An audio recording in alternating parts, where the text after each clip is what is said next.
Coding college style sheets के पहले course के सिलसिले में आज 16वां हिस्सा है और आज हम सूडो क्लासेस के बारे में मज़ीद बात करेंगे। पिछली मरतबा हमने nth चाइल्ड और nth लास्ट चाइल्ड के बारे में बात की थी, जिसमें हम कह रहे थे कि एक ही लेवल पर जो टैग्स हैं उनमें से हम कह सकते हैं कि पहला, आखिरी या चौथा, इस तरह से हमने इस पर तफसील से बात की थी। आज हम सूडो क्लासेस के बारे में आखिरी क्लास देखेंगे, वो है nth ऑफ टाइप। और यहाँ पर हमारा सूडो क्लासेस का टॉपिक तो ख़त्म हो जाएगा। उसके बाद उससे मुताल्लिक़ एक छोटा सा टॉपिक रह जाएगा सूडो एलिमेंट्स का, जिसको हम आज कुछ कवर करने की कोशिश करेंगे और बाकी हमारी कोशिश होगी कि उसको अगली नशिस्त में मुकम्मल करें। और उसमें फिर हम तमाम जो अब तक के हमारा सेलेक्टर्स का एक बड़ा टॉपिक है, यानी हमने एक ट्री के अंदर से टैग्स को सिलेक्ट करना था ना, तो उसमें हमने क्या किया था कि tag, by ID, by attribute, by class, और उसके बाद सूडो क्लास, और फिर ये सूडो एलिमेंट्स, ये सारा जो है इसका एक जायज़ा लेके इसको रिकैप करके कंप्लीट करेंगे और फिर एक नया मौजू शुरू करेंगे जो कि होगा कैस्केड, इनहेरिटेंस और स्पेसिफिटी, और वो इंतहाई अहम है। तो आज के लिए हम अपने टेक्स्ट एडिटर की तरफ चलते हैं और मैं पहले आपको अपना मार्कअप दिखाता हूँ और फिर हम स्टाइलिंग की बात करते हैं।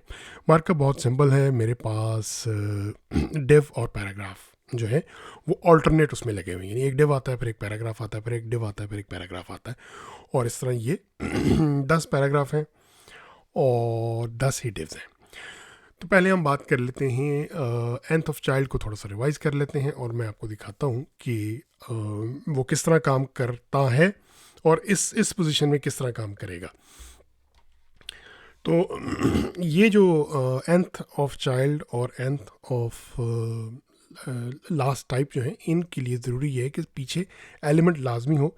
मैं आपको आखिर में दिखाऊंगा कि अगर ना एलिमेंट दें तो क्या प्रॉब्लम होगा। फ़र्ज़ करें nth चाइल्ड, ठीक है, मैं कहता हूँ कि nth चाइल्ड सेलेक्ट करो, नंबर अभी मैं बाद में देता हूँ। बैकग्राउंड कलर जो है वो लाइट ये वाला करते हैं, ठीक है, और नंबर मैं उसको देता हूँ कि मैं पैराग्राफ चाह रहा हूँ ना, तो मैं चाह रहा हूँ कि चौथा पैराग्राफ जो है वो हो। तो मैं जब नंबर 4 देता हूँ तो हम देखते हैं कि वो कलर जो है वो सेकंड पैराग्राफ का चेंज हुआ, चौथे का नहीं हुआ। क्यों? बेसिकली हमारा जो सिलेक्टर है ना, वो ये कह रहा है कि ऐसा पैराग्राफ एलिमेंट, यानी कि हो वो पैराग्राफ एलिमेंट लेकिन वो चौथा चाइल्ड हो। तो अगर आप इधर से ऊपर से गिने 1 2 3 4, यानी मार्कअप के अंदर भी तो यही है ना, 1 2 3 4, तो वो सेकंड पैराग्राफ सेलेक्ट हुआ है। लेकिन हम ये नहीं चाहते थे, हम तो चाहते थे कि बेसिकली फोर्थ पैराग्राफ सेलेक्ट हो, ये वाला। तो उसके लिए जो है ना दूसरा सिलेक्टर है और वो कहलाता है nth ऑफ टाइप, ठीक है, और उसमें हम बताते हैं कि कौन सा, मतलब मैं चाह रहा हूँ चौथा पैराग्राफ, ठीक है, और उसका बैकग्राउंड कलर जो है वो हम ज़रा लाइट ब्लू कर देते हैं। अब हम देखते हैं कि क्या चौथा पैराग्राफ चेंज होता है या नहीं। अब देखिए चौथा पैराग्राफ चेंज हो गया है। तो दोनों में फ़र्क क्या है कि वो कह रहा है कि वो ऐसा पैराग्राफ जो कि चौथा चिल्ड्रन हो, तो जाहिर है वो फिर सेकंड पैराग्राफ तो नहीं है ना, वो तो चौथा चिल्ड्रन ब्लाइंडली काउंट करेगा। लेकिन nth ऑफ टाइप के अंदर हम बेसिकली कह रहे हैं कि टाइप यही हो, पैराग्राफ हो, तो वो आप चौथा पैराग्राफ सेलेक्ट कर सकते हैं। इसी तरह आप चाहें तो इसको डिव, इसका जो उलट है वो, यानी कि nth ऑफ लास्ट टाइप जो है वो भी है, और वो इस तरह से है कि फ़र्ज़ करें कि हम ये वाला 10वां डिव जो है ना, लास्ट से जो आखिरी डिव है वो सिलेक्ट करना चाह रहे हैं। तो वो हम किस तरह करेंगे? उसके लिए हम कहेंगे div nth last of type, ठीक है, लास्ट वन, बैकग्राउंड कलर जो है वो फ़र्ज़ करें हम उसका ब्लू वॉयलेट दे देते हैं। तो ये हमारा लास्ट से जो आखिरी है वो सिलेक्ट हो गया है। तो ये जो है ना, इसमें मतलब ये उसी तरह ही है जिस तरह nth चाइल्ड है, और उसी तरह ये nth ऑफ टाइप है, और इसमें ज़ाहिर है हम नंबर देते हैं। अच्छा, इसमें एक चीज़ और जो वो रह गई वो ये है कि हम जैसे ये दोनों nth ऑफ चाइल्ड भी है और nth ऑफ टाइप भी है। इसमें दो स्पेशल वैल्यूज़ भी दे सकते हैं, और वो क्या है वो मैं आपको बताता हूँ। देखें, अगर मैं ये कर दूँ, ये मैंने कमेंट आउट कर दिए nth ऑफ टाइप्स यानी कि सेकंड पैराग्राफ, ठीक है, ये हो गया।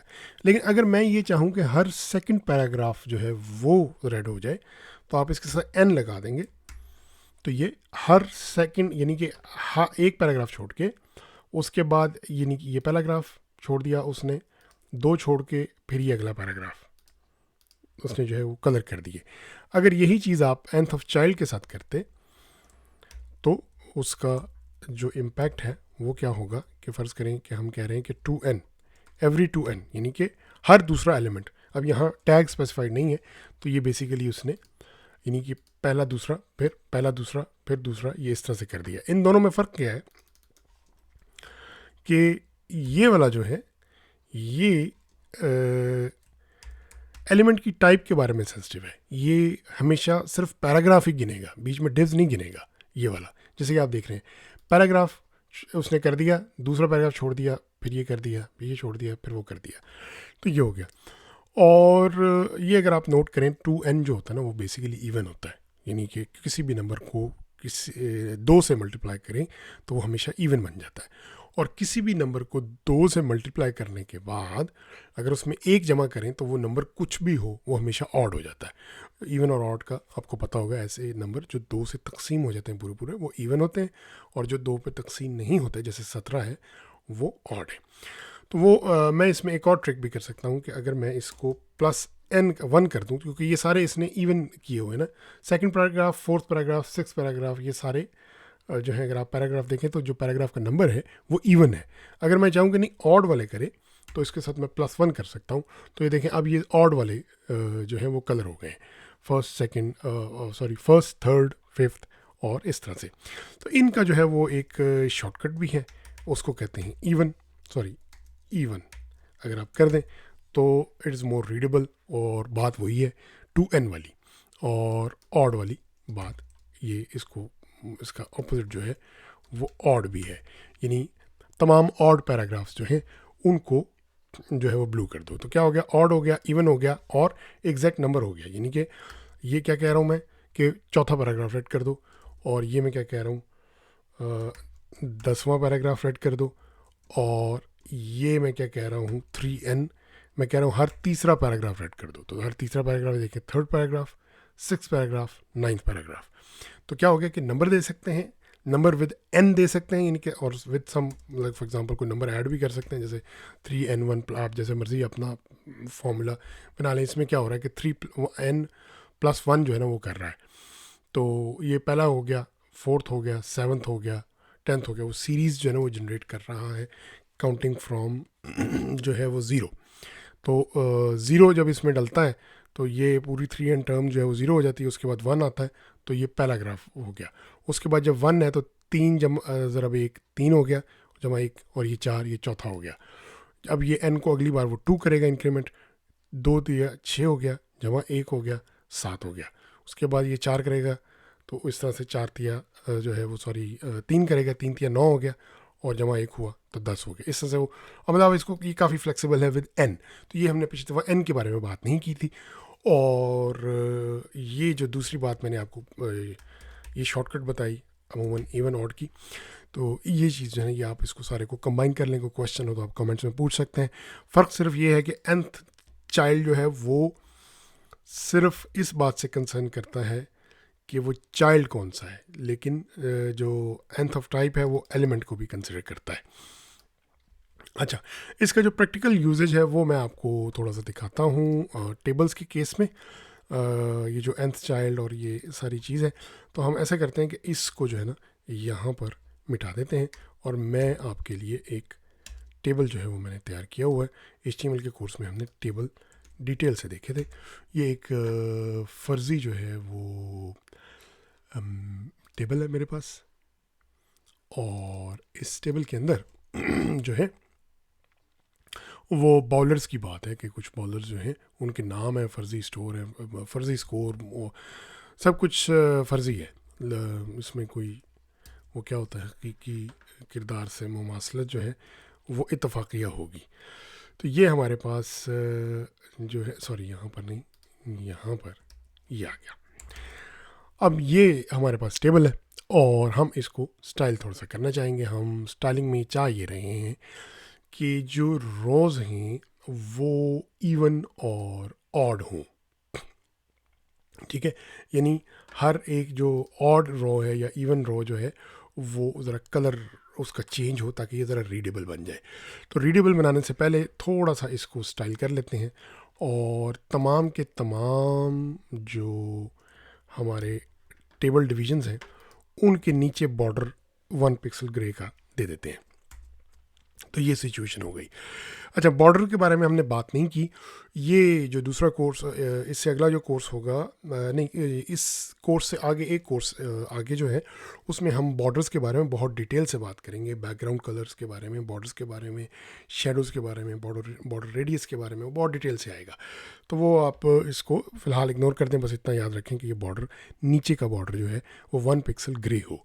अच्छा, इसमें अगर आप ज़रा गौर से देखें तो हल्की हल्की लाइनें आ रही हैं, थोड़ा गैप आ रहा है। तो इसके लिए एक और ये टेबल का भी हम अलग आगे चल के कोर्स में पूरा डिटेल से टेबल फॉर्मेटिंग कवर करेंगे।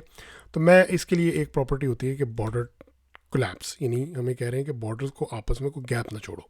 तो ये अब कोलैप्स होके थोड़े से बेहतर हो गए।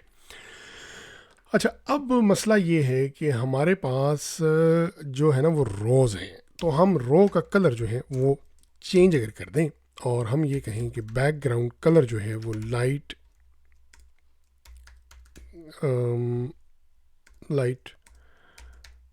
ग्रे कर देते हैं, ठीक है। तो अब ये सारी की सारी ग्रे हो गई, लेकिन ये हम चाह नहीं रहे। हम ये चाह रहे हैं कि nth ऑफ टाइप जो है, हम ये चाह रहे हैं कि वो रो सिर्फ हो जो ऑड हो, उसका कलर चेंज हो, हर एक का ना हो। तो हम इस तरह अगर कर देंगे तो अब आप देखें इसकी शक्ल ही बदल गई है। और इसको हम इवन कर देंगे तो इस तरह हो जाएगा, और ऑड कर देंगे तो उस तरह हो जाएगा।